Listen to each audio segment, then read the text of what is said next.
नमस्ते सभी दर्शकों को और स्वागत डॉक्टर ओमेन रत्नू बहुत राणा बहुत आभार संग्राम सर, बहुत सिंह बहुत धन्यवाद। बहुत कई लंबा राणा गैप पड़ गया। राणा संग्राम सिंह की कीर्ति अक्षुण्ण रहे, इसी कामना के साथ आज का ये हम एपिसोड आरंभ करते हैं।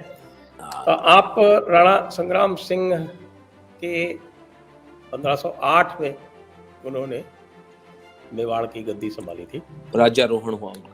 राज्यारोहण उनका हुआ था। तो उसके पूर्व का पहले थोड़ा सा कुछ जो है उसका नेपथ्य दे, जिससे कि ये स्पष्ट हो सके कि किस प्रकार से किस दुर्धर्ष परिस्थितियों में, दुस्सह परिस्थितियों में उनको ये गद्दी मिली। कितने विलक्षण आदमी थे संजय सर ये महाराणा सांगा। इनका जो पूरा जो यौवन का काल है, कितने अपने सगे भाइयों के साथ संघर्ष में बीता और कितना कष्ट इन्होंने उठाया और कितना निष्प्रिय व्यक्ति था। कोई आकांक्षा नहीं, कोई राग द्वेष नहीं, बहुत एक आध्यात्मिक व्यक्तित्व का धनी। लेकिन इनकी असली कहानी शुरू होती है महाराणा कुंभा से, जो इनके दादा थे। कुंभा ने जो महाराणा हमीर सिंह जी के पड़पोते थे, हमीर सिंह जी वो थे जिन्होंने 14वीं शताब्दी में 1330 के आसपास खिलजी ने जो डिस्ट्रक्शन किया चित्तौड़ का, उसके बाद पुनः ग्रहित करके जीर्णोद्धार चित्तौड़ के किले का और मेवाड़ का हमीर सिंह जी ने किया। बहुत लंबे समय तक, लगभग 60 वर्षों तक हमीर सिंह जी ने शासन किया और पूरी मेवाड़ के अंदर संपदा छा गई। और उस मेवाड़ का जो राज्य था वो सिंध से लेकर इधर मालवा तक और ऊपर दिल्ली से लेकर के नीचे गुजरात तक फैला हुआ था। उसके बाद उनके बेटे क्षेत्र सिंह, लाखा, मोकल और कुंभा, ये सब अपने अपने तरीकों से अपने राज्य का विस्तार करते रहे। कुंभा का विस्तार तो अफगानिस्तान तक चला गया था। पूरा जयपुर का जो ये सांभर, मालपुरा, ये पूरा एरिया कुंभा ने जीत लिया था। और तीन मुसलमान रियासतों, मालवा, गुजरात और नागौर, साइमल्टेनियसली तीनों को पराजित किया, जिसमें कि मालवा और गुजरात की चांपानेर की एक बहुत मशहूर संधि हुई।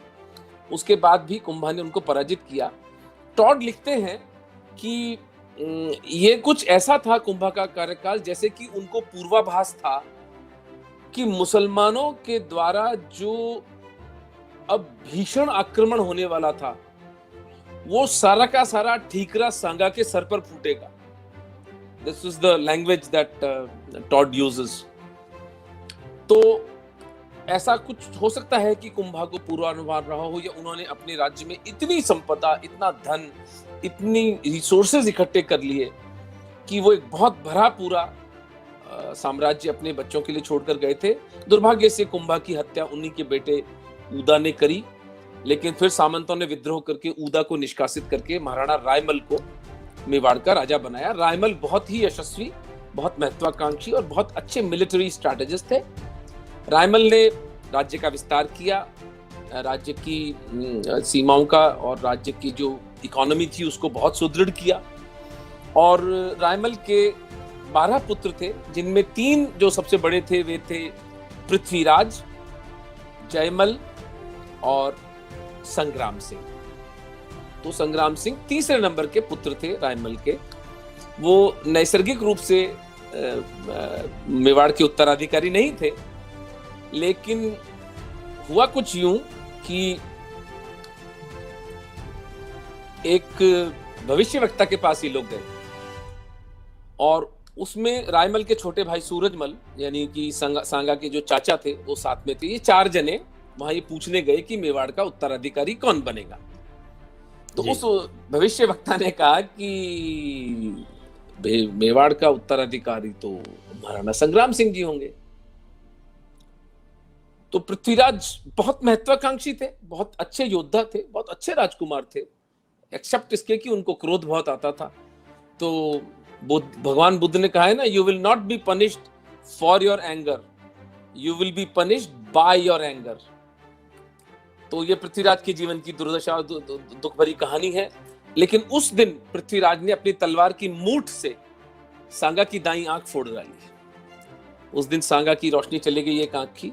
इस तरह सांगा की एक आंख गई और उसने, दोनों भाइयों ने, बड़े भाइयों ने, जयमल और पृथ्वीराज ने प्राणघातक हमला किया, लेकिन सूरजमल बीच में आ गए और उन्होंने सांगा का जीवन बचा लिया। उन दोनों भाइयों को समझाया कि एक भविष्यवक्ता की बात पर इतना तूल नहीं देते हैं, तुम्हारा अपना रक्त है, बड़ा तुम्हारा भाई है, प्रेम से उनको किसी तरह से अलग किया।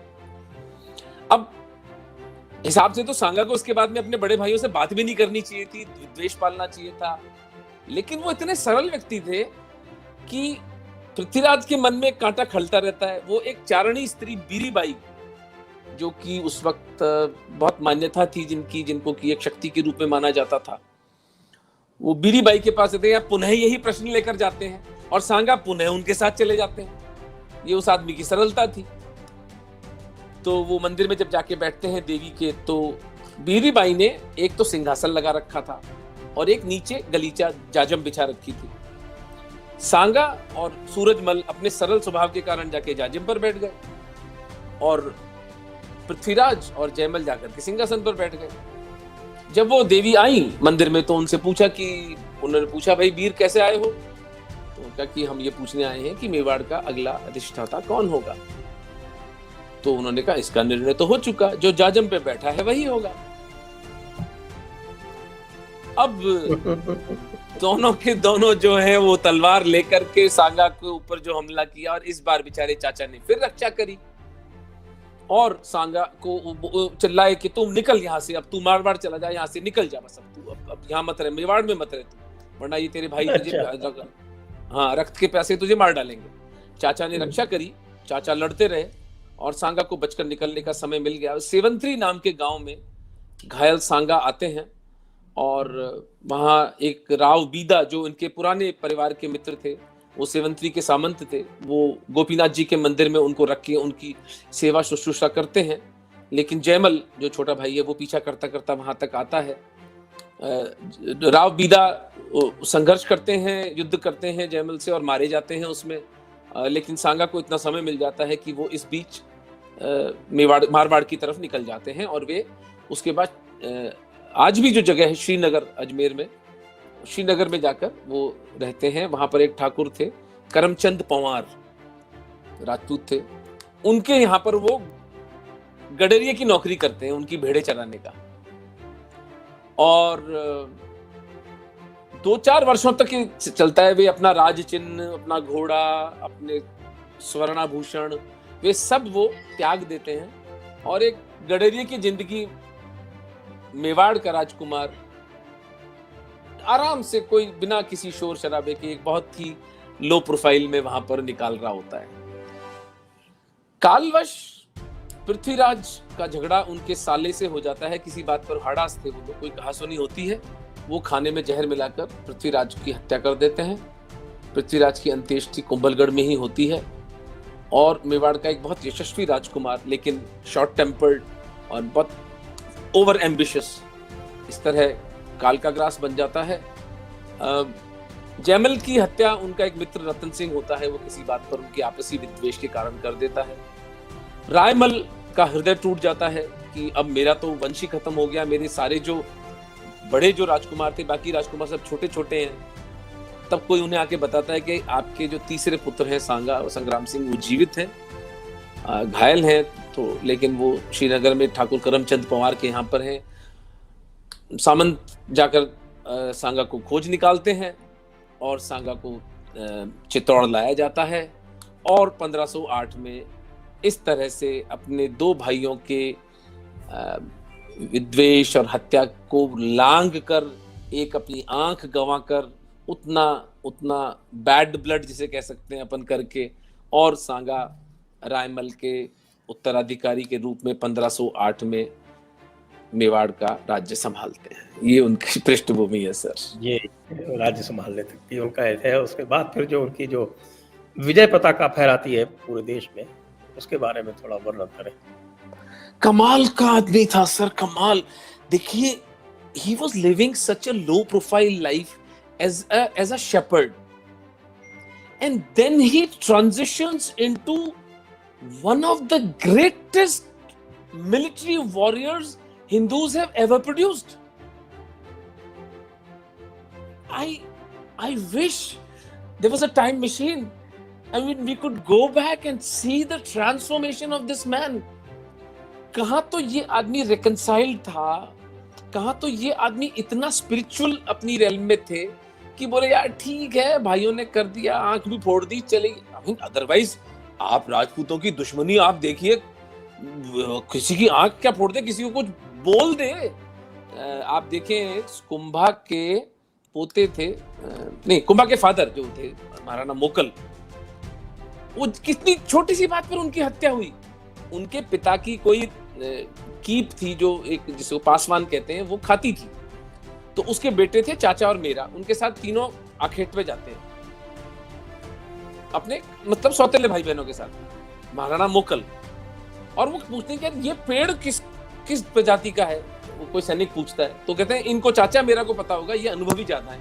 अब वो सोचते हैं कि चूंकि हमारी माँ जो थी वो खाती समाज की थी, तो इसने व्यंग करा है इन पे, और उस रात को सोते मोकल की हत्या कर देते हैं। मेवाड़ के महाराणा की हत्या इतनी घटिया बात पर हो जाती है। और इधर सांगा है जो आंख गंवाने के बाद भी अपने भाइयों को क्षमा कर देते हैं और चुपचाप एक अज्ञातवास में बैठे हुए गुमनामी की जिंदगी जीते हैं। लेकिन जब देश पुकारता है, जब धर्म पुकारता है, जब परिवार उनके ऊपर आश्रित होकर उनसे आशा लगाता है कि आप नेतृत्व करें, तो वो आदमी एकदम से परिवर्तित हो जाता है। कहां तो ये आदमी इतिहास के डस्टबिन में जाने वाला था, कहां ये आदमी इतिहास के शिखर पर चला जाता है। I mean it's a remarkable event of history which defies all logic and all contours of realism. कैसे ये हुआ होगा, मैं तो सोचता हूं, लेकिन फिर हुआ। और उस वक्त उन्होंने 106 छोटे मोटे राजा जो हिंदू थे आसपास के, चंदेरी, रायसेन, ईडर, बांसवाड़ा, डूंगरपुर, सब हिंदू राजा महाराणा संग्राम सिंह का लोहा मानते हुए उनके साथ अलाइन करते हैं। एक लगभग 1 लाख की आर्मी मेवाड़ के पास परमानेंटली उस वक्त महाराणा सांगा खड़ी करते हैं, जो परमानेंटली रहती थी। वो बाकी राजाओं से जब वो बुलाते थे तब तो 1.5 लाख, 2.25 लाख तक की भी आर्मी हो सकती थी। और फिर उनका मुख्य मुकाबला मालवा के सुल्तान, जो कि उनके दादा महाराणा कुंभा का भी था, और संयोगवश महमूद खिलजी नाम का एक मालवा का सुल्तान था, जिसको कि कुंभा ने हराकर, सारंगपुर के युद्ध में हराकर कैद करके रखा था। और उसी सारंगपुर की विजय के उपलक्ष्य में उन्होंने विजय स्तंभ बनाया था, जो which is I think a masterpiece of architecture। Modern equipment, modern technology के साथ भी हम आज विजय स्तंभ वापस नहीं खड़ा कर सकते, जो आज से 500 वर्ष पूर्व महाराणा कुंभा ने खड़ा कर दिया था। और सांगा के समय भी एक महमूद खिलजी ही होता है। This is Mahmud Khilji junior, Mahmud Khilji number 2, जिसको कि सांगा पराजित करते हैं। और वो इस सद्गुण विकृति 6 महीने कैद करने के बाद सांगा की माँ होती है, उन्हें कहती है कि नहीं, आप इन्हें छोड़ दीजिए, दया करिए शत्रु पर, कोई बात नहीं, राजपूत इस तरह से शत्रुओं का ह्रास नहीं करते, इनकी हत्या नहीं करते। सांगा छोड़ देते हैं और जीवन भर महमूद खिलजी उनका रक्त पीता रहता है। लेकिन सांगा महमूद खिलजी के पुत्र को अपने यहाँ पर बंदी बनाकर एक कंडीशन पे रखते हैं कि तुम आगे मेरे पर हमला नहीं करोगे। तो उनका पुत्र उनके यहाँ यद्यपि राज दरबार में रहता है, but as a prisoner. That was the. फिर वो मालवा से एक बहुत सुंदर एक सोने की बेल्ट, एक मुकुट, जो कि पुराने हिंदू समाज का था लेकिन इन लुटेरों ने ले लिया था, वो उसको पुनर्ग्रहित करते हैं सांगा। और मालवा को अच्छी तरह से वो अपने अंडर सुजरेनिटी में ले आते हैं और उससे टैक्स भी वसूलते हैं। फिर गुजरात का जो राजा होता है मुजफ्फर शाह, उसको पराजित करते हैं बुरी। और फिर अहमदनगर नाम की जगह, महाराष्ट्र वाली अहमदनगर नहीं, गुजरात में एक अहमदनगर है, वहां पर एक बहुत भीषण युद्ध होता है। अहमदनगर के युद्ध में एक बड़ा रोचक वृत्तांत आता है कि वहां पर जो किला था मुसलमान उसके अंदर जाकर बंद हो जाते हैं। तो अब वो सांगा कहते हैं कि यार इसको कैसे जीतना रहा, कैसे क्या करें इसको। तो एक डूंगरपुर के डूंगर सिंह जी थे और उनका बेटा था कान्हा सिंह, कान्हा देव भी कहते हैं उसको। तो कान्हा देव का अप्रतिम त्याग, वो दरवाजे के सामने जो किले का दरवाजा होता है जिसमें नुकीले भाले लगे हुए थे, उसके सामने अपने शरीर को रखता है और महावत को कहता है हाथी चला दे मेरे ऊपर। और नेचुरली जब हाथी चलाएगा तो उनका शरीर बिंद के उनका शरीर का नाश हो जाता है, वो वीर गति को प्राप्त होते हैं। लेकिन उस नरम मांस के चक्कर में वो हाथी चक्करे मार मार के अहमदनगर का दरवाजा तोड़ के हिंदू सेनाएं अंदर प्रवेश करती हैं और अहमदनगर पर जीत होती है। इस तरह गुजरात को पूरी तरह से डिस्ट्रॉय करते हुए महाराणा सांगा जो है वो अपने हस्तगत अपने नीचे ले लेते हैं। और एक वजीर था गुजरात का, उसने महाराणा सांगा को प्रोवोक किया था। उसने अपने घर के बाहर एक कुत्ता बांध रखा था और घर के बाहर क्या, वो दरअसल समाज में जो चौपाल थी वहां की उस जगह की, वहीं पर बांध रखा था और सब जो कहता था कि इसका नाम भी सांगा रखा हुआ था। तो जब महाराणा सांगा के पास में ये खबर पहुंची कि साहब इस तरह का कुत्ता उसके वजीर ने पाला हुआ है, तो सांगा हमला करते हैं उसके ऊपर और उसकी सरेआम गर्दन काटते हैं उस कुत्ते के साथ, और कुत्ते की तरह ही उसकी गर्दन भी काटते हैं। तो गुजरात को तो इस तरह जीता जाता है। और इसके बाद टॉड लिखते हैं कि सांगा अफगानिस्तान तक गए और अफगानिस्तान में भी हिंदू राज्य स्थापित किया, ये टॉड भी लिखते हैं। और ऊपर बयाना तक, पीली खाल तक, बिल्कुल दिल्ली के बॉर्डर तक जो है ये महाराणा सांगा का राज्य विस्तार हो चुका था। और इधर मालवा तक, इधर सिंध के भी आगे तक, इवन अफगानिस्तान तक पूरा का पूरा मेवाड़ का किंगडम था। और जो दिल्ली का, अगेन इस पे भी पुस्तक लिखनी बनती है कि द लाई कॉल्ड दिल्ली सल्तनत, इब्राहिम लोदी दिल्ली का तथाकथित सुल्तान, उसको बकरौल और खतौली के युद्ध में 2 बार पराजित करते हैं महाराणा सांगा। और बकरौल के युद्ध में सांगा की हाथ कट जाता है और उनकी टांग में भी एक तीर लगने से उनके उधर विष फैल के वो टांग भी उनकी काट दी जाती है। तो इस तरह एक आंख, एक टांग, एक हाथ वाला 84 घाव अपने शरीर में लिए वो महापुरुष हिंदू साम्राज्य की नींव भारतवर्ष में रखता है। लगभग 1508 से लेके 1520, 12 साल के अंदर ये सारा वो कर लेते हैं और he becomes the strongest Hindu king of his times at that time.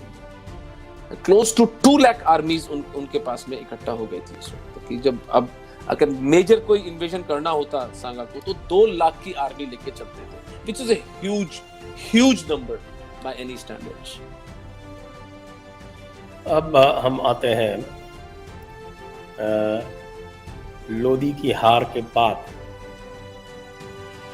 जो खानवा का युद्ध, जिसमें ऐसा लिखा जाता है कि राणा संग्राम सिंह पराजित हुए थे, तो यह जो युद्ध था ये किस प्रकार हुआ, जरा इसके बारे में जो दोनों चीजें बताएं। एक जो कन्वेंशनल हिस्ट्री जिसका हमारे यहाँ जानते हैं, हमारे को जिस तरह पढ़ाई जाती है, वो क्या कहती है, और आपका जो शोध है वो क्या कहता है।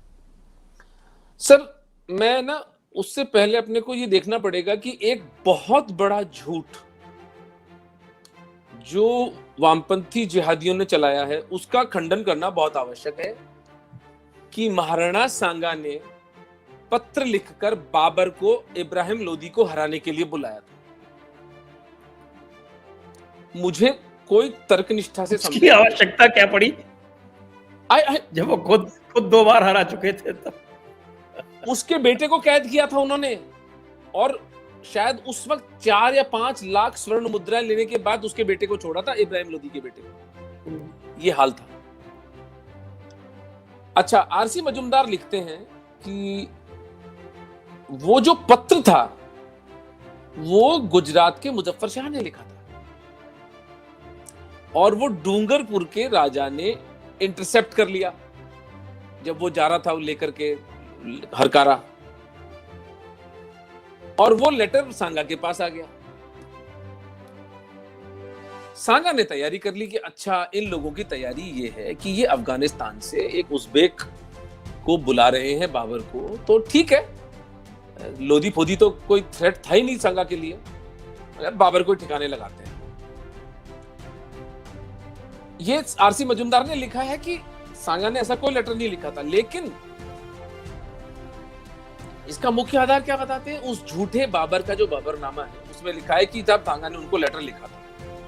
अरे भाई, कोई लेटर की प्रति हो, उसकी कोई कॉपी हो, कोई उसका कोई और सोर्स से अनुमोदन हो, और तर्क निष्ठा पर अपन बात कर ही चुके हैं कि जिस राजा को, जिस व्यक्ति को 2 बार सांगा पराजित कर चुके थे, और अब सांगा सीधे भारतवर्ष के हृदय पर, दिल्ली पर दावेदार थे हिंदू पद पातशाही के, जो उस वक्त कही जाती थी हिंदू पद पातशाही।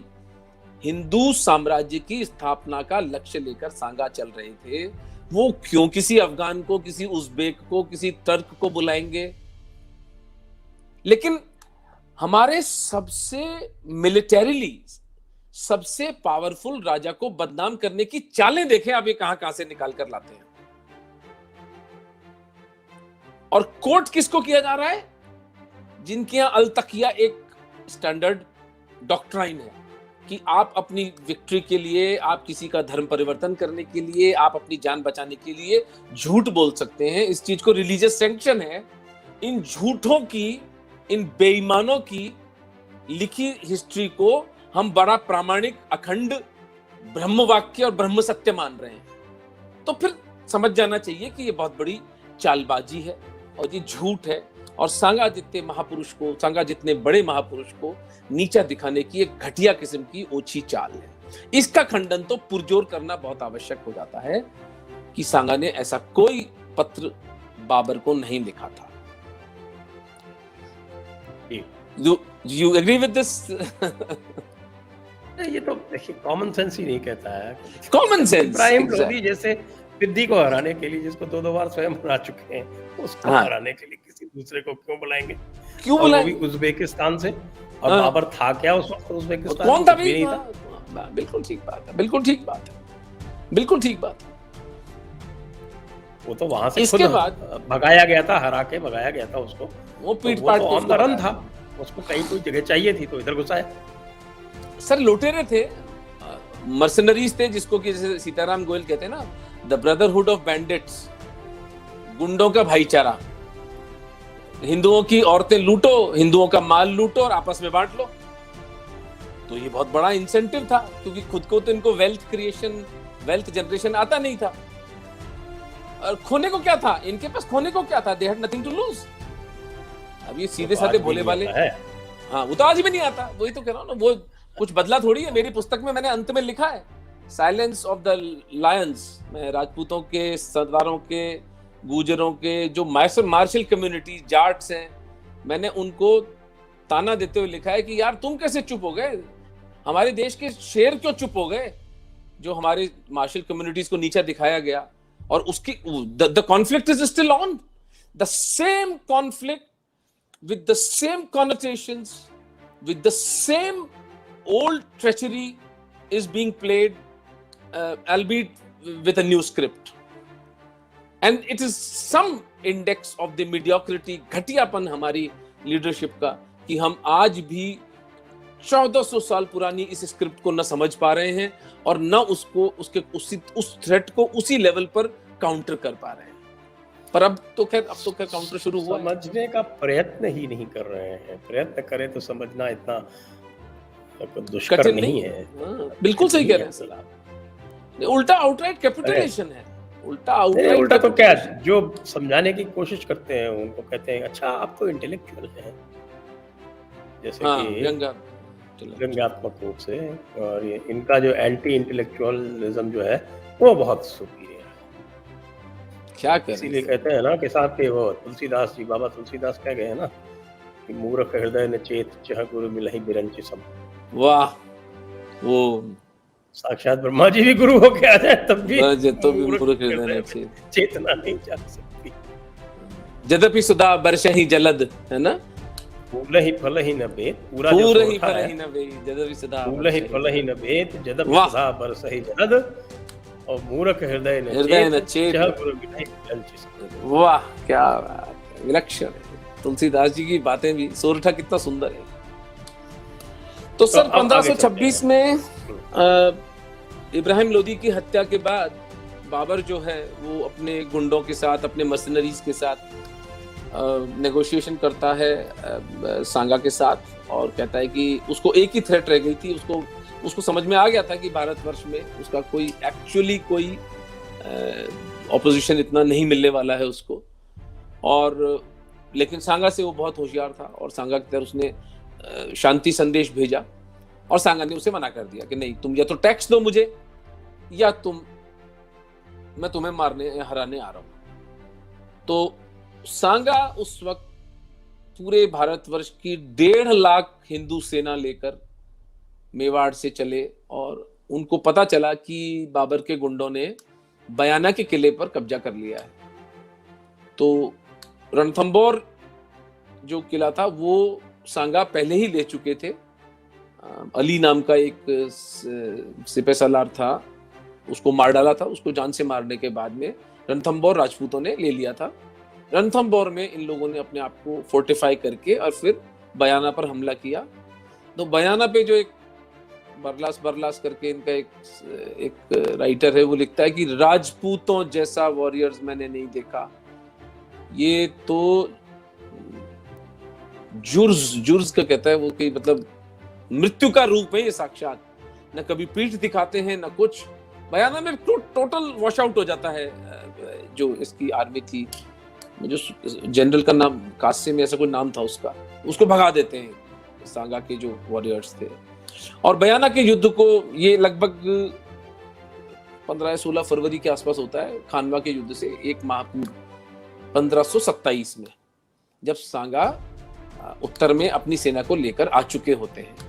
सांगा की इस 1.5 लाख आर्मी के साथ हसन खान मेवाती जो एक राजपूत थे लेकिन उन्होंने इस्लाम कबूल कर लिया था, उनकी लगभग 10,000 सेना, और मोहम्मद लोधी जो कि इब्राहिम लोदी का संबंधी था, ये शायद पुत्र था, उसकी सेना भी आके मिल जाती है। इस तरह लगभग 2 लाख की सेना सांगा की तरफ से लगभग 80,000 बाबर की सेना से युद्ध करने के लिए बयाना में 16 मार्च 1527 को आमने सामने दोनों सेनाएं खड़ी होती हैं। खानवा के युद्ध। मैंने क्या कहा, कुछ और आपने बयाना बोला। बयाना का तो हो चुका था निर्णय, और बाबर बहुत सशंकित था, डरा हुआ था। दर्शकों को इसका भूगोल बता दूं थोड़ा सा। जी सर वो बहुत उचित रहेगा। खानवा है ये बिल्कुल आपके फतेहपुर सीकरी और भरतपुर के लगभग बीच में पड़ता है। आप लोग जो भी जानते हैं, भरतपुर निश्चित रूप से जानते होंगे, तो फतेहपुर सीकरी देख लीजिए, उसके पास आप गूगल खोलेंगे तो वहीं खानवा आपको मिल जाएगा। बिल्कुल ठीक बात है। खानवा में जो युद्ध हुआ, अब ये कम से कम मेरी दृष्टि में 1192 के द्वितीय युद्ध ऑफ तराई के बाद, जो पृथ्वीराज चौहान और मोहम्मद गौरी के बीच में लड़ा गया, उसके बाद अगर सबसे निर्णायक युद्ध हिंदू मुस्लिम दृष्टि से अगर कोई बनता है तो वो खानवा का युद्ध है। और भीषण युद्ध था, और 3-4 कारण इसमें होंगे कि हम इसमें राजपूत कमजोर क्यों दिखाई देते हैं। और जितने भी इतिहासकार मैंने अब तक पढ़े, जितने भी मैंने लोगों को पढ़ा, वीर विनोद में या जेम्स टॉड, जो भी मैंने राइटर्स पढ़े हैं, उन्होंने सबने इसको बाबर की जीत बताया है। और हम उन कारणों का विवेचन करेंगे कि बाबर की जीत क्यों थी। लेकिन मैंने 2-3 राइटर्स का जब मैंने पढ़ा तो उन्होंने कहा कि नहीं, खानवा को बाबर नहीं जीता था। खानवा का युद्ध या तो सांगा जीते थे या अधिक से अधिक अनिर्णीत समाप्त हुआ था, जो कि चार हल्दी घाटी के लिए भी किया जाता था। और मैंने तर्क निष्ठा पर जब सोचा कि ऐसा कैसे हो सकता है कि बाबर जैसा दुर्दांत हत्यारा युद्ध जीतकर सांगा को जीवित छोड़ दे, पर वो हम उस पर बाद में आएंगे। हम पहले इस बात पर आते हैं कि उस दिन हुआ क्या। उस दिन सुबह लगभग 8 बजे ये युद्ध शुरू होता है और आरंभ में बुरी तरह से जो मुसलमान जो सैनिक है उनकी पिटाई होती है और उनको राजपूत बहुत बुरी तरह से डेसिमेट करते हुए आगे जाते हैं। और तब दो चीजें जो कि हमारे राजपूतों की, हिंदुओं की सबसे बड़ी कमी थी कि we were not modernising our military warfare. जो कि ये जो हत्यारे आते थे, ये चूंकि इनके 24 घंटे काम ही ये होता था, तो इन्होंने दो स्ट्रेटजीज निकाली। एक तो तोपें लेके आए, तो तोपें हमारे पास थी नहीं। राजपूतों का पहली बार सामना हुआ बारूद से। हमारे घोड़े, हमारे हाथी पलटकर हमारी ही सेना पर आ पड़े और भयंकर नुकसान हुआ उसमें। ये दोपहर के 12 बजे के आसपास की बात है। और जब ये घटना घट रही थी और राजपूतों ने एक दूसरे का मुंह देखा कि ये तोपें क्या होती हैं, तो जब तक उनको 10-15 मिनट, आधा घंटे में समझ में आई, आप सोचिए सर, तोपों में सर दे दिए राजपूतों ने और वो गीली मांस और हड्डी से वो तोपें खराब हो गई। इस तरह तोपों के ऊपर पार पाया इन लोगों ने। फिर बाबर ने एक टैक्टिकल मूव रखा जो कि टैक्टिकली बहुत ब्रिलियंट मूव था, और वो था तुलगुमा और अराबा। तुलगुमा का मतलब होता है कि जो उसकी जो बटालियंस थी उनको छोटी छोटी टुकड़ियों में बांट दिया। तो मल्टीपल छोटी छोटी टुकड़ियां जो फटाक से जाएंगी और फटाक से रिट्रीट कर जाएंगी। बड़ी टुकड़ी जो होती है उसके अंदर एजिलिटी नहीं होती है, उसमें पावर तो होता है लेकिन वो एजाइल नहीं होगी, वो इतनी फुर्तीली नहीं होगी, उतनी स्फूर्ति नहीं होगी उसमें, उतनी समय निश्चितता नहीं होगी उसमें। तो एक तो ये इन्होंने किया कि तुलगुमा के अंदर इन्होंने छोटी छोटी टुकड़ियां जाके 20 मुसलमानों की टुकड़ियां जाके 100 राजपूतों का वध करके और एकदम से वापस रिट्रीट कर जाती और नई टुकड़ी आ जाती। ये बेचारे राजपूत थके हुए लड़ रहे हैं लेकिन उनको रिप्लेस करने के लिए वो नए लोग आ जाते हैं। तो एक तो ये टैक्टिक थी। एक अराबा की टेक्निक थी। अराबा के अंदर इन्होंने क्या किया कि जो तोपें थी उनको मूंज की और चमड़े की रस्सियों से एक दूसरे से बांध लिया। जैसे 70-80 तोपें एक साथ बांध ली और उनको बैलों से संचालित किया। तो एक तो बैल आने से क्या हुआ कि हिंदू वैसे भी बैलों के ऊपर हमला नहीं कर सकते थे, क्योंकि गाय और बैल हमारे लिए बहुत पवित्र प्राणी है, ये इनको पता थी बात। दूसरा, बैलों की पावर से तोपों के अंदर एक साथ उनका रुख मोड़ना बहुत आसान हो गया, क्योंकि वो चमड़े से बांधी हुई थी। तो 70 तोपें एक साथ अगर फायर करेंगी, वरना एक एक तोप को अलग अलग दिशा में लेके जाओ, एक आदमी उसको करे, तो वो तो कोई बहुत सक्सेसफुल स्ट्रेटेजी टैक्टिक नहीं थी। तो अराबा जो थी, और फिर उसके पीछे मस्केटियर्स छुपे होते थे उन बैलों के पीछे, जो जहां से वो हिंदू राजपूतों को और हमारी सेना को लगातार संहार करते जा रहे थे। तो इस तरह से ये वॉर टैक्टिक्स के पार पाते पाते हमारी बहुत सारी हिंदुओं की सेना जो थी वो नष्ट हो गई। और फिर दुर्भाग्य से, जो कि हर युद्ध में होता आया, कि हिंदू राजा अपनी सुरक्षा का ध्यान न रखकर सबसे पहले तो जाकर हाथी पे चढ़ते, तो सबसे इजीली आइडेंटिफाई हो जाते थे। राज चिन्ह पहनते थे, इसलिए आइडेंटिफाई हो जाते थे। अब 60-70 डेडिकेटेड मुसलमान तीरंदाज सिर्फ और सिर्फ राजा पर ही तीर चलाते रहते थे, और वो तीर एक दुर्भाग्य से सांगा के सर में लगता है और सांगा कुछ क्षणों के लिए, कुछ देर के लिए मूर्छित हो जाते हैं। तो जो हाथी जिस पर की राजा विद्यमान है, वो हाथी का हौदा खाली देख करके हिंदू सेना में निराशा और भगदड़ सी स्थिति हो जाती है। तब अज्जा झाला, बूंदी के अज्जा झाला जो है, वो राज चिन्ह को ग्रहण करके सांगा को नीचे उतारते हैं और स्वयं उस हाथी पर बैठकर सेना का संचालन करते हैं, और एक तितर बितर होती हिंदू सेना फिर लड़ाई शुरू कर देती है और फिर से जीतना शुरू कर देती है। इन सारे सेटबैक्स के बावजूद बीच में महमूद लोधी का क्या रोल था? वो भी भाग गया सुना। महमूद भाग जाता है। महमूद तो वो तो वैसे भी डरपोक था, वो तो राजकुमार था ना, इसका इब्राहिम का बेटा था, उसको उसमें तो असल जो लड़ाका था वो हसन खान मेवाती था। वो अंत तक रहा और बाबर के किसी बड़े जनरल की बंदूक की गोली से मारा गया, हसन खान मेवाती, क्योंकि उसके अंदर खून तो राजपूतों का ही था, वो राजपूत था जो कि कन्वर्ट हो गया था। महमूद लोधी का कहीं बहुत अधिक उल्लेख न तो वीर विनोद में आता है और न कहीं टॉड की किताब में आता है, बाबरनामा में भी मैंने कहीं पढ़ा नहीं, कहीं कोई अंत में क्या है इसका निष्कर्ष, क्या निकला? आप इसका निष्कर्ष मैं ये बता रहा हूं, मैं आपको मैं पूरा वॉर सीक्वेंस बता रहा हूं आपको कि अब हम 3-4 बजे तक पहुंच चुके हैं, 3-4 बज चुके हैं लड़ाई होते होते। आप सोचे सुबह 8 बजे से 4 बजे तक का युद्ध अभी तक चल रहा है। अब राव गांगा जोधपुर के और राजा पृथ्वीराज कछावा जयपुर के, तो हम ये जयपुर को इतना गालियां देते हैं ना कि जयपुर के राजा थे वो देशद्रोही थे और धर्मद्रोही थे। जब तक महाराणा सांगा राजपूतों का नेतृत्व कर रहे थे, सारे Rajput all of them were with Mewar. एक भी राजपूत राजा, एक हिंदू राजा बाबर की तरफ से नहीं लड़ रहा था। हमारी तरफ से मुसलमान फिर भी लड़ रहे थे। इसलिए ये देशद्रोह का इतना सरलता से जो लांछन हम जयपुर पे लगा देते हैं, हमें थोड़ा रुक के सोचना चाहिए। और पृथ्वीराज कछावा बहुत बहुत वीर राजा थे, बहुत समझदार, बहुत अभिन्न मित्र थे सांगा के, और वे सांगा को निकाल के ले आते हैं।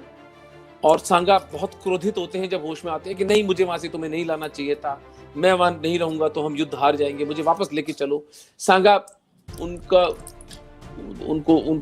उसको आज्ञा को अवहेलना करते हुए जाते भी हैं वापस, लेकिन तब तक अज्जा झाला पूरी सेना को वापस युद्ध में ला चुके थे और राजपूतों ने फिर से जीतना शुरू कर दिया था। तब जो अंतिम डेथ ब्लो कहा जा सकता है हिंदू सेना को, वो होता है राजा सलहदी तोमर, जो कि रायसेन के राजा थे। वो 35,000 घुड़सवारों के साथ बाबर से मिल जाते हैं, डिफेक्ट कर जाते हैं, और इस चीज को हिंदू सेना नहीं झेल पाती है और रात के 7:30 बजे तक युद्ध होता है। और बड़े बड़े हिंदू राजा इसके अंदर बड़े बड़े थे, सामंत, वे सब मारे जाते हैं। चौहान, सोलंकी, आपके राठौड़, बहुत बहुत नुकसान होता है इस युद्ध में। और ऐसा कहा गया है कि अलवर, आगरा और बयाना तक लाशें, कहीं कटे हुए हाथ, कहीं कटी हुई आंतें, ऐसा विभत्स दृश्य था। इस दिन का, ये जो दिन था, इसका निष्कर्ष क्या है? इस दिन का निष्कर्ष जो अब तक समझ में आया सर, वो ये था कि सांगा की पराजय हुई थी। अब मैंने जो दिमाग लगाया, वो मैंने सोचा कि भाई सबसे पहले जो बाबर की पूरा इतिहास अगर हम पढ़े तो वो हिंदू राजाओं का सर काट देता था या अपने शत्रुओं का सर काट देता। इब्राहिम लोधी का सर उसने काटा, उसने हत्या की। तो मुझे बताया जाए कि मैं जो प्रश्न उठाता हूं वो ये है कि भाई अगर सांगा हार गए थे, उनकी सेना तितर बितर हो गई थी, सब छोड़ के भागी, सांगा की हत्या क्यों नहीं हुई? और सांगा 1 साल तक, खानवा का युद्ध समाप्त होता है मार्च में, जनवरी 28 तक सांगा उसी क्षेत्र में रहते हैं। तो बाबर उनकी हत्या क्यों नहीं करता है भाई? जबकि ये हत्यारा था, ये गाजी कहता था अपने आप को, सारा का सारा उसने जो कहा था।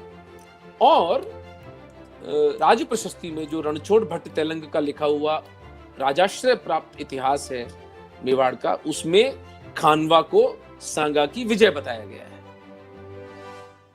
बिल्कुल स्पष्ट लिखा हुआ है। दूसरा स्रोत जो है वो है चित्तौड़ का पाटनामा, जो कि मेवाड़ी भाषा में लिखा हुआ है, और उसमें तो नंबर्स तक लिखे हुए हैं कि इतनी सेना के साथ बाबर आया, इतनी सेना के साथ सांगा आए, और उसमें पूरे का पूरा जिक्र जो है खानवा का, वो भयंकर भीषण युद्ध का उल्लेख है, लेकिन उसे भी सांगा की विजय बताया गया है। अब मेरे पास समय भी नहीं है और मैं समझ रहा हूं कि वे अवशेष भी पता नहीं कहां पर है। इसको फिर मैंने रिवर्स एनालाइज किया कि भाई इसको खानवा को सांगा की पराजय क्यों कहा जाता है? May be it ended in a stalemate.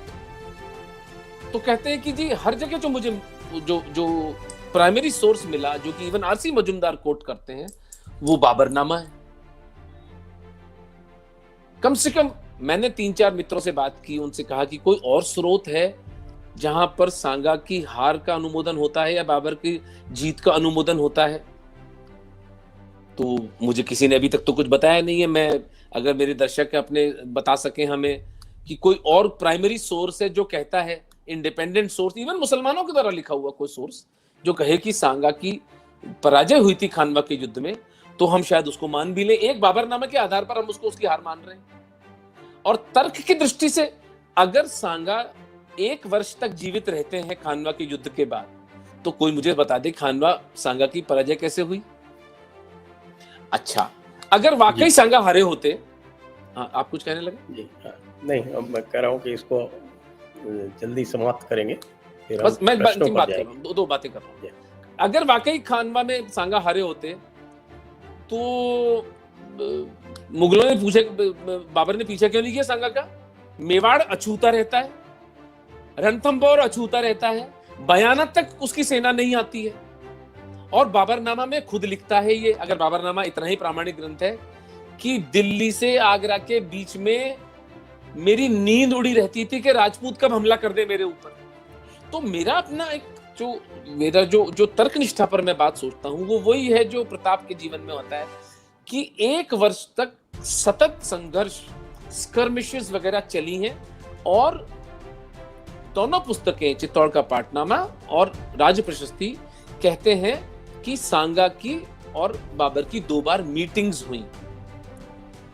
अंतिम बात, ये प्रचारित हुआ और सब जगह ही लिखा हुआ है कि मेवाड़ के सामंतों ने ही महाराणा सांगा को विष दे दिया क्योंकि वे थक गए थे लड़ते लड़ते। यार इससे ज्यादा कोई बेतुकी बात नहीं हो सकती। जिस महाराणा के साथ में 1508 से 1527 20 वर्षों में 100 से अधिक युद्ध वो लोग जीते थे राजपूत, सडनली वो एक युद्ध में थक गए और महाराणा सांगा को जहर दे दिया।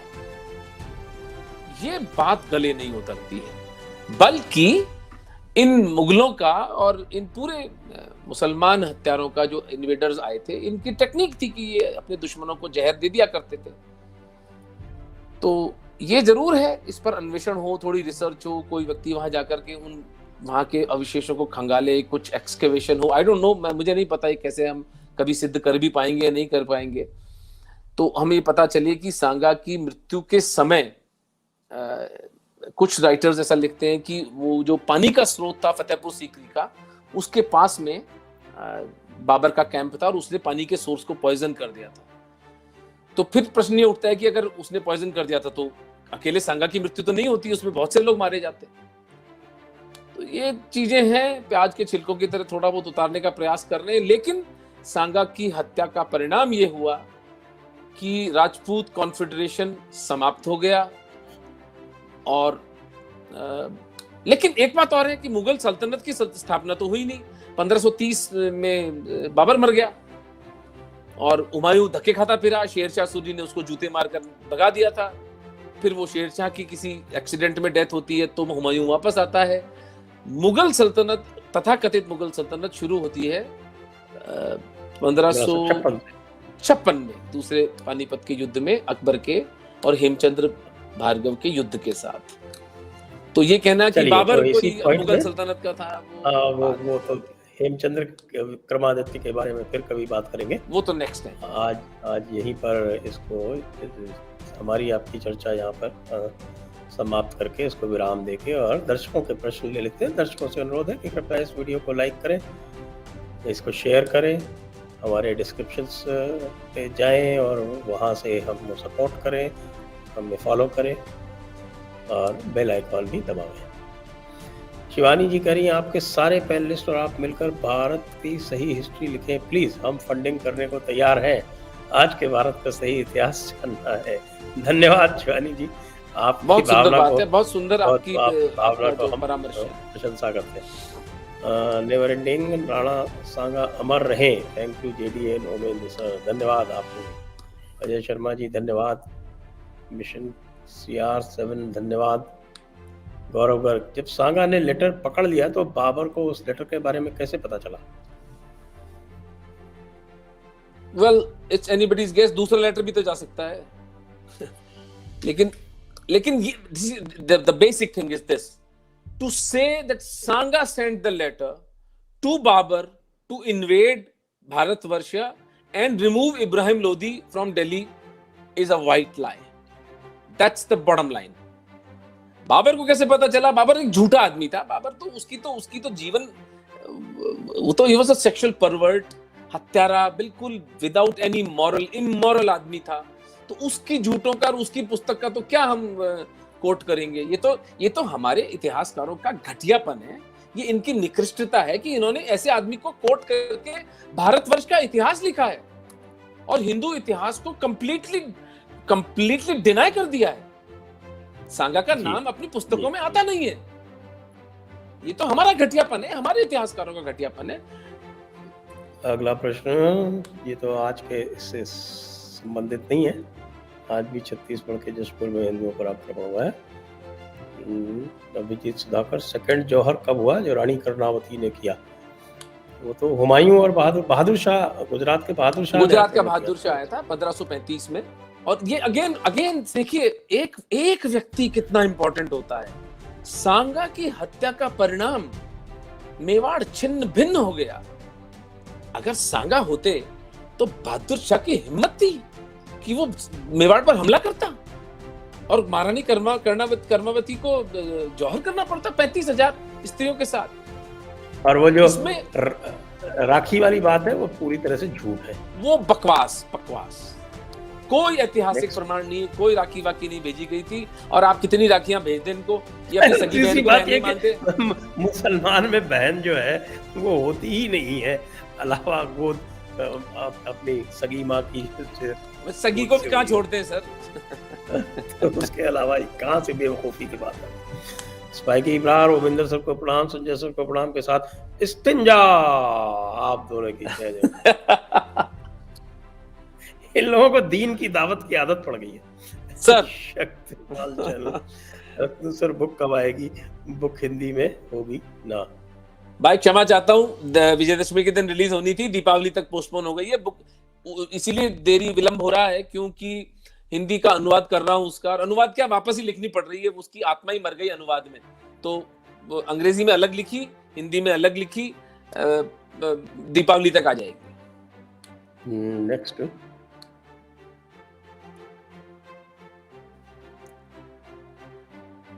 Pran, India has so many called martial races with a history of treachery and siding with the British, but why are Rajputs so easily vilified even though they were such great Rajput kings such as Rana Sanga, Prithviraj, Maharana Pratap and warriors? ये तो बॉलीवुड की then है ना, हमारे चीचा जावेद अख्तर से पूछिए ना, वो बताएंगे, वो हमारा अलग स्पेशलाइज्ड टॉपिक है। मैं आज ही सोच रहा था सर, मेरी बच्ची गाना सुन रही थी वो रजिया सुल्तान का ए दिले नादान। मैं अपनी आत्मा में, मेरे को इतना कष्ट हुआ, मैंने कहा यार रजिया सुल्तान पर मूवी बनाई बॉलीवुड ने, छत्रपति शिवाजी महाराज पे कोई मूवी नहीं बनी ना छत्रपति शिवाजी महाराज पे बनी, ना राणा प्रताप पे बनी, ना राणा सांगा पे बनी, कैसे बनी? कितने कृतज्ञ लोग हैं सर हम, और कितने वज्र मूर्ख। फिर कहते कि नैरेटिव नहीं है, नैरेटिव, अरे नैरेटिव कहां से होगा? ये एक अलग विषय हो जाएगा। Chauhan, respected sir, is there any truth in the narrative being set up by some Gujjars in respect of सम्राट मिहिर भोज? आज का विषय नहीं है मन्नी चौहान जी, इसको हम नहीं लेंगे अभी। Next, Abhijit Sudhakar, is it coincidence that we talk about Sangha on Dewair battle? Dewair battle तो प्रताप की थी भाई, क्या सांगा की कथा कारुणिक? नहीं, he is connecting them, कह रहा है कि मतलब कि अपन इस शौर्य गाथा को आज उस दिन गा रहे हैं जिस दिन दिवेर का युद्ध हुआ। आई थिंक अच्छा, आज के दिन, हाँ, विजयदशमी के दिन, हाँ, इज अ कॉनोटेशन। जी जी, बहुत बहुत अच्छी बात कही आपने, धन्यवाद। क्या सांगा की कथा करुण, सर क्वेश्चन अच्छा था वो, क्या सांगा कारुणिक गाथा है या वीर गाथा? आई थिंक फॉर मी, मेरे लिए तो कारुणिक गाथा है। यानी एक आदमी अपने फिजिकल हैंडीकैप, अपने इमोशनल हैंडीकैप से उभर कर हाईएस्ट उस समय के स्टेचर को अचीव करता है और फिर उसकी जहर देकर हत्या कर दी जाती है। यानी मृत्यु भी उसको धोखा देकर ही दी गई। किसी माई के लाल में यह दम नहीं था कि युद्ध में उस महापुरुष को पराजित कर सके, धोखे से ही मारा गया उसे। तो कारुणिक गाथा, I think it's a very very tragic story. Gaurav Garg, बेटे गवीश की जन्मदिन के उपलक्ष्य पर राणा सांगा को समर्पण। अच्छा गौरव जी, आपको भी बधाई हो बेटे के जन्मदिन। बहुत बहुत शुभकामनाएं। माँ भवानी करे बेटा जो है गवीश जो है हमारा बच्चा, बिल्कुल, ये राणा बड़ा सांगा होकर की तरह ही सांगा का ही यशस्वी हो। उत्तराधिकारी बने। जेडी सपोर्टर यूएसए, अच्छा जेडी सपोर्टर यूएसए नाम से भी अकाउंट बन गया, वेरी गुड। हैप्पी दशहरा। जय जय बजरंग बोलो सब। बली, तोड़ तोड़ दुश्मन दुश्मन की की नहीं, बोलो भाई बोलो, बिल्कुल। Rahul Meena, women are not doubting on your knowledge when you talk of Mewati people, ancestors to Rajputs, but here I'm posted in Mewat. Their culture is similar to Meenas and Jats, not to Rajputs. In Mewat, many people believe their ancestors were Meena and Jats of Alwar and Bharatpur area. Yes, you're right. The main population is Meenas and Gujars who converted to Islam because of the pressure by Aurangzeb. I'm talking about the leader. Hasan Khan Mewati was a Rajput, converted to Islam. The population, you are right, is Meena and Gujar. Kunal Chandil जी, 108 शशि थरूर जी का मुगलों से क्या connection है? वो तो आप शशि देखिए इस तरह से मुगल की बात शशि थरूर जी की, साहब उनकी जो है वो एपिकैक्रेसी की बात कीजिए और फ्लॉक्सी नौसिनी हिलिफिकेशन की बात कीजिए, तब बात चलेगी। ऐसे हल्के से प्रवीण खां से कृतज्ञता का कोई प्रायश्चित नहीं है। Hope Hindus wake up and start thanking our ancestors for their contribution and sacrifices. Well, lots of them are these days. Next. Yeah, that's the whole idea about doing these sessions, that we bring about the truth of our great people. Sudhakar जी पूछे रानी कर्णावती के बारे में बता सकते हैं? How she supported Sangha, her contribution, also a session on all Rajput Ranis, please. Some other time, Abhijit ji, we'll do that. Karnavati I think बहुत wise रानी नहीं थी। उन्होंने सांगा के जो बच्चे थे, उनके जो उदय सिंह और जो बाकी जो बच्चे थे, आधों को रणथंभौर दिया, आधों को मेवाड़ में रखा, सांगा की हत्या हो गई। तो ये जो बहादुर शाह का जो प्रकरण होता है, ये कर्णावती की अदूरदर्शिता के कारण होता है। बहुत से मेवाड़ के अंदर अगर आप जाएंगे तो महारानी कर्णावती जो है वो इतनी दूरदर्शी और इतने बड़े दिल की रानी नहीं थी। अगर वो अपने बच्चों के अंदर और अपने राज्य के प्रति इतना मोह नहीं रखती तो शायद मेवाड़ की दुर्दशा नहीं होती।